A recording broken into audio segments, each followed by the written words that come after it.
صرف دو لوگ مقدر والے ہوتے ہیں، ایک وہ جنہیں وفادار دوست ملتا ہے، اور دوسرے وہ جن کے ساتھ ماں کی دعائی ہوتی ہے۔ زندگی کا پہلا غسل بھی کسی نے دیا، اور آخری غسل بھی کوئی دے گا۔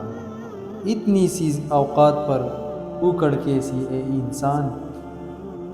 کاش کہ لوگ سمجھ سکے کہ رشتے بنانا اصل بات نہیں، بلکہ اصل بات ان رشتوں کو نبھانا ہوتا ہے۔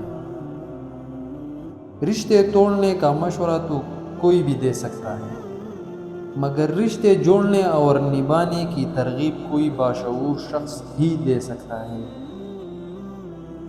کسی کو معاف کر کے اچھا ضرور بنو، مگر اس پہ دوبارہ اعتبار کر کے بے وقوف ہرگز مت بنو۔ انسان مرتا نہیں، مار دیا جاتا ہے، لفظوں، لہجوں اور رویوں سے۔ وقت کسی کا ادھار نہیں رکھتا، جو دو گے وہ سود سمیت واپس ملے گا۔ ایک قبر پر لکھا تھا، کسی کو کیا الزام دوں، زندگی میں ستانے والے بھی اپنے تھے اور دفنانے والے بھی اپنے تھے۔